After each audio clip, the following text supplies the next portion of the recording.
কংগ্রেস নেতা শাহজাহান ইসলামের পরিবারের উপর আক্রমণের ঘটনার নিন্দা জানিয়ে এবার রাস্তায় নামল কংগ্রেস দলের নেতাকর্মীরা।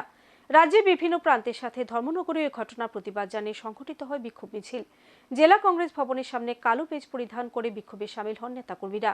আর এই বিক্ষোভ কর্মসূচি থেকে দাবি ওঠে অবিলম্বে আক্রমণকারীদের গ্রেপ্তারের। আগরতলা শান্তিপাড়া মসজিদপুরটি এলাকায় কংগ্রেস নেতা শাহজাহান ইসলামের উপর প্রাণঘাতী হামলা, তার বাড়িতে ভাঙচুর এবং পরিবারের সদস্যদের উপর আক্রমণের প্রতিবাদে ধর্মনগর জেলা কংগ্রেস সোমবার জেলা কংগ্রেস ভবনের সামনে কালো পেজ ধারণ করে প্রতিবাদ কর্মসূচি পালন করে।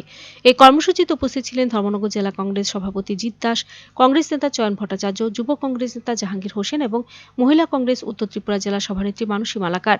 তারা রাজ্যের মুখ্যমন্ত্রীর ভূমিকা নিয়ে প্রশ্ন তোলেন এবং হামলার ঘটনার নিন্দা জানান।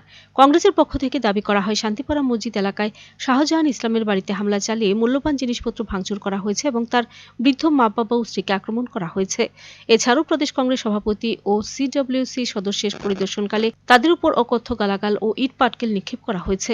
এই ঘটনার প্রতিবাদে ধর্মনগর জেলা কংগ্রেস কালো পেজ ধারণ করে প্রতিবাদ জানায় এবং রাজ্যের মুখ্যমন্ত্রীর নিরাপত্তা নিয়ে প্রশ্ন তোলে। তারা অবিলম্বে দোষীদের গ্রেপ্তার ও দৃষ্টান্তমূলক শাস্তির দাবি জানিয়েছে। এর প্রতিবাদ কর্মসূচি ধর্মনগর জেলা কংগ্রেসের পক্ষ থেকে সংঘটিত হয়।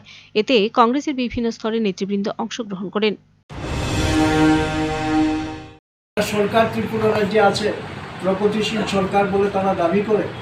এই সরকার ইচ্ছা করলে কুরবানির কিছু জায়গা আইডেন্টিফাই করে দিতে পারত সরকারের তরফ থেকে, যাতে বাধা বিঘ্নিত না হয়। সরকার এরকম কোনো ভূমিকা না নিয়ে উল্টো রাষ্ট্রীয় ক্ষমতা দখল করে এই বুইফোর ধর্মীয় নামধারী কিছু লোক ত্রিপুরা রাজ্যে সেখানে অশান্তির সৃষ্টি করছে। তাকে কেন্দ্র করে আমাদের সংখ্যালঘু অংশের এবং কংগ্রেসের নেতা জনাব শাহাজউদ্দিনের বাড়িতে গতকাল রাত্রে সেখানে আক্রমণ সংঘটিত হয়।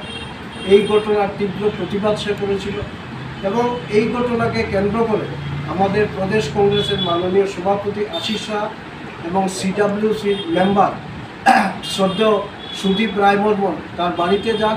তারাও সেখানে এই সমাজবিরোধীদের দ্বারা সেখানে আক্রমণের শিকার হন এবং যে জায়গায়। Video report search India 10।